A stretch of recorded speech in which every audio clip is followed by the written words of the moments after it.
ओडिशार एक अग्रणी जिल्ला हेउछि कटक। पुरातन समयरू एहा निजर अनेक विशेषत्व पई राज्य सह देश विदेशरे मध्य प्रसिद्धि लाभ करिछि। विशेष करी कला और भास्कर्य क्षेत्र में एठाकार शिल्पी निजर उत्कर्ष प्रतिपादन करिछन्ति। रूपा तारकसी, सिंग काम, पट्टचित्र, डोकरा धातुशिल्प, टेराकोटा, पितल एवं कंसारे तैयारी विभिन्न हस्तशिल्प पई एही अंचल बेस जनाशुना। हस्ततंतरे बुणा खंडुआ एठाकार बयनशिल्पर एक अनन्य उदाहरण। सांस्कृतिक और धार्मिक दृष्टिरू मध्य एहा बेस गुरुत्वपूर्ण। पुरी श्रीमंदिर रे विभिन्न पर्वपर्वाणी एवं विशेष अवसर मानंकरे महाप्रभु श्री जगन्नाथंकु गीत गोविंद खंडुआ नामित अंग वस्त्र रे विभिन्न बेशरे सज्जित करा जायथाय। रथयात्रा समय रे प्रभु श्री जगन्नाथ खंडुआ पाटरे सज्जित होइथांती। महाप्रभु जगन्नाथंक सेवारे नियोजित देवदासी विशेषकरी ओडिसी नृत्यांगना माने मध्य खंडुआ साड़ी परिधान करिथांती। एही खंडुआ साड़ी देखिबाकू जेते सुंदर, एहार प्रस्तुति प्रणाली सेते कष्टकर। एथिपाई प्रथमे पारंपरिक बांध कला बा टाई एंड डाई पद्धति रे सूताकू बांधी रंग करा जाए। परे हस्ततंतरे एही विभिन्न रंगर सूताकू व्यवहार करी बुणा हुए आकर्षणीय रंगर लुगा। एहाकू आहुरी आकर्षक करिथाए एथिरे बुणा जाउथिबा विभिन्न छवि और पैटर्न बा प्रतिकृति। ओडिशार धार्मिक एवं सांस्कृतिक पृष्ठभूमि को दर्शाउथिबा एही छविगुड़िक विशेष गुरुत्व बहन करिथाए। संपूर्ण पारंपरिक रीतिरे बुणा हुए एठाकार सुप्रसिद्ध खंडुआ, ताराबली, नवरंगी, बुटी, गंठिया डाली एवं सचिपर आदि साड़ी।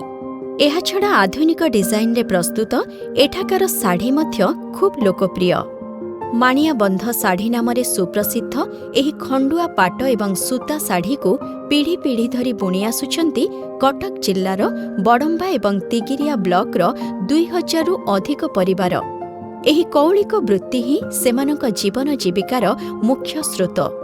एही हस्तशिल्परे पूरी रहिथिबा संभावना को चिन्हट करी बुणाकार और बजार मध्यरे रहिथिबा मध्यस्थ और दलाल मानंकु दूर करी बुणाकारंकर आर्थिक स्थिति को सुदृढ़ करिबा पई उद्यम आरंभ करिथिला ओडिशा राज्य सरकारंक पंचायत राज और पानीय जल विभाग अधीनस्थ ओरमास।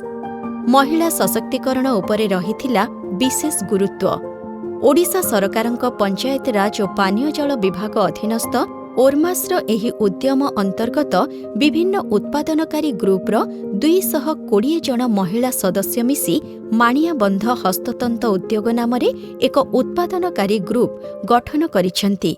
7टा पीजी की नहीं आमर माणियाबंध हस्ततंत्र एंटरप्राइज गठन कर 220 मार अच्छा आमर ओरमास तरफ आमर बड़म्बारे गोटे घर भड़ा नि आमर माने ट्रेनिंग हम विभिन्न प्रकार र मटेरियल बैंक भी कराई माँ मैंने आमर सेठू नहीं कि बुणाबुणी काम कर ओरमास तरफ आमर 8टा तंत्र ओडिशा सप्लाई एजेंसी टू ऑर्डर करा जायकी अणा जाय 7टा पीजी गोटे गोटे तंत्र दिज्व से माँ मैंने बुणवे बुणिकी शाढ़ी देवे एग्जिबिशन जीवे बुणाबुणी करके बहुत लाभवान हे।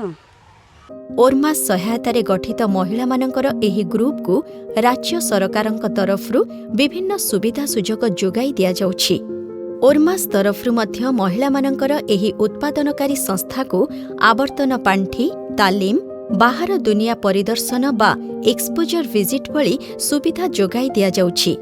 बजार चाहिदा को दृष्टि रे रखी इनक्यूबेशन सेंटर रे आधुनिक प्रणाली एवं उन्नत ज्ञानकौशल रे एही साड़ी प्रस्तुतिर विभिन्न प्रणाली उपलब्ध।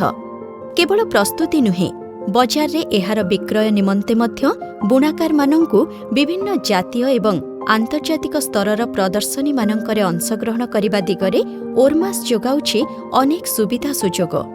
प्रडक्ट डेभलपमेंट बा उत्पादित द्रव्य उन्नयन एवं हस्ततंत निर्मित सामग्री गुड़िकर बिक्री वृद्धि पाई ओरमास टाटा ट्रस्ट सहित एक बुझामणा स्वाक्षरित करिछि।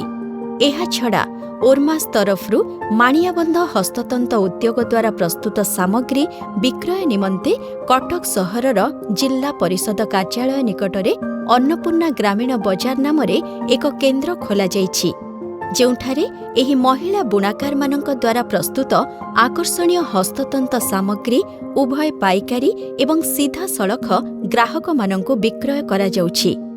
ଏତଦ୍ ବ୍ୟତୀତ କଳିଙ୍ଗ ହ୍ୟାଣ୍ଡଲୁମ୍, ଉତ୍କଳିକା, ଆଇ ଟୋକରି ଏବଂ ସ୍କୁଲର ଶିକ୍ଷୟିତ୍ରୀମାନଙ୍କୁ ମଧ୍ୟ ବିଭିନ୍ନ ପ୍ରକାରର ସାମଗ୍ରୀ ବିକ୍ରି କରାଯାଉଛି।